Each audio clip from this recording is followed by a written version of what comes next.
Hello friends, வாங்க இன்னைக்கு வீடியோல ஆந்திரால ரொம்ப ஃபேமஸான டொமேட்டோ பப்பு எப்படி பண்றதுன்னு பார்க்கலாம். நீங்க ஆந்திரா மெஸ் போனீங்கன்னா மறக்காம இந்த டொமேட்டோ பப்பு வந்து ட்ரை பண்ணுங்க. ஆந்திரா பருப்பு பொடி எந்த அளவுக்கு ஃபேமஸோ அதே அளவுக்கு ஃபேமஸான ஒரு ரெசிபி தான் வந்து இந்த டொமேட்டோ பப்பு. இந்த ரெசிபியில பாத்தீங்கன்னா வெங்காயத்தை விட தக்காளி கொஞ்சம் அதிகமா போடணுங்க.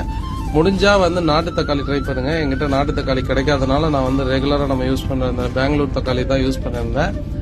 அதுக்கப்புறம் துவரம் பருப்பை நல்லா கழுவி எடுத்துக்கிட்டு ஸ்லைஸ் பண்ணி வச்சிருக்க வெங்காயம், பச்சை மிளகாய், அதுக்கப்புறம் தக்காளி, அப்புறம் மஞ்சள் தூள், மிளகாய் தூள், அதுக்கப்புறம் உப்பு, கொஞ்சமா பெருங்காயம் தூள், கொஞ்சமா எண்ணெய், ஒரு 2 டேபிள் ஸ்பூன் போட்டா போதும். அதுக்கப்புறம் கொஞ்சம் தண்ணி சேர்த்து குக்கர்ல போட்டு ஒரு 3ல இருந்து 4 விசில் விட்டுங்க.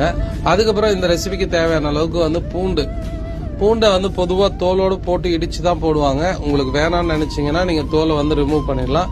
அப்புறம் இந்த குக்கரோட விசில் அடங்கணும்னா மத்து இருந்தா நீங்க மத்துல கூட நல்லா கடைஞ்சிக்கலாம். இந்த மாதிரி கடைஞ்சி எடுத்துக்கிட்டு புளி போடணும். வேகும் போதே சிலர் புளி போடுவாங்க. அப்படி போடுறதுனால பருப்பு சம்டைம் ஒழுங்கா வேகாது.